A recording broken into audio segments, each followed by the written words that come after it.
I received that file as an old email chain. The name was simple, Smile.jpg. I had heard stories online about a picture that sticks in your head. That day, out of curiosity or carelessness, I clicked. The image flashed on the screen for a few seconds, a dog with a smile that didn't look real. I closed it fast, like shutting a door before the wind comes in, and tried to forget. The first night after that, I dreamed of that smile. It wasn't violent, it was worse. Patient. A mouth opened too wide, teeth lined up in a posed way. I woke up to a low growl coming from the hallway, but when I got up, there was nothing.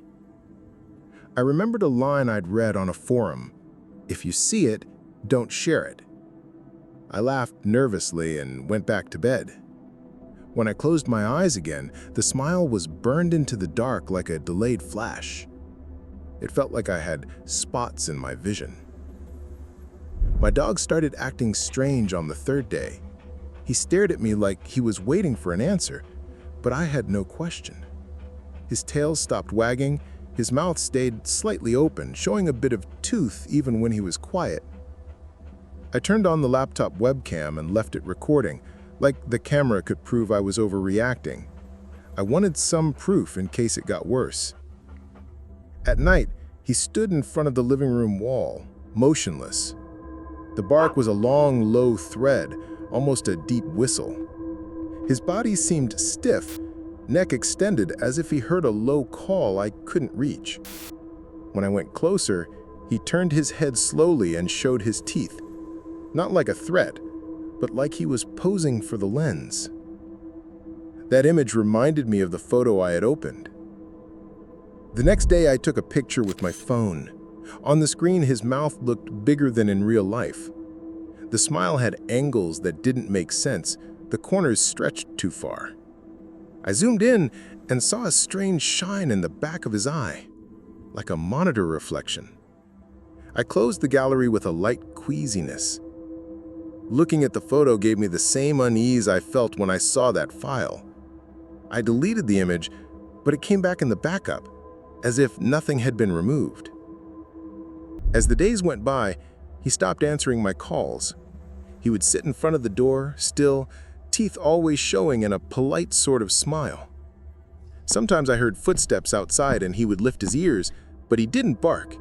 He just opened his mouth a little more. The TV light, even when off, seemed to reflect in his eyes, like something was lit inside him. I started speaking quietly in the house, like trying not to wake something. On the 9th night, a metallic smell filled the air, faint, like warm dust. When the camera glitched again, a single frozen frame showed my dog in the hallway, head low, mouth stretched in an impossible arc.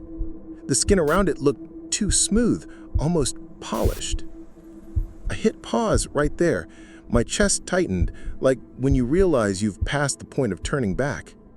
I stared at that frozen frame until my eyes burned. I tried calling his name, but my voice came out small. He walked to the camera with silent steps, bringing his snout close to the lens. The sound of breathing got louder, hot, and steady. For a second, the screen caught the lined teeth mirrored by the monitor's glare, and it brought back the same memory of the file, a practiced pose, a smile asking to be seen. The ceiling light flickered, like it had sighed. I thought about unplugging everything. My hand was on the cord, but I didn't pull. He stayed so close that the camera couldn't decide what to focus on, and the image turned into a pale blur with a glow in the middle. In that glow, for a moment, I swear I saw the composition of that photo. Shadow behind, perfect teeth, eyes like patches of light. It wasn't the full image, it was enough. I had the strange certainty that he wanted me to look more. After that, the audio went silent for a few seconds, like the house was holding its breath with me. The REC light went off and on once. I only heard the sound of him scraping the floor, slow, as if rehearsing steps. I can't say if he moved toward me. I thought about calling a neighbor, but I couldn't bring myself to touch the phone. The last thing recorded was a dry click, like a button being pressed. The screen went black. The TV made that short, old turn-off sound, and the house finally fell quiet.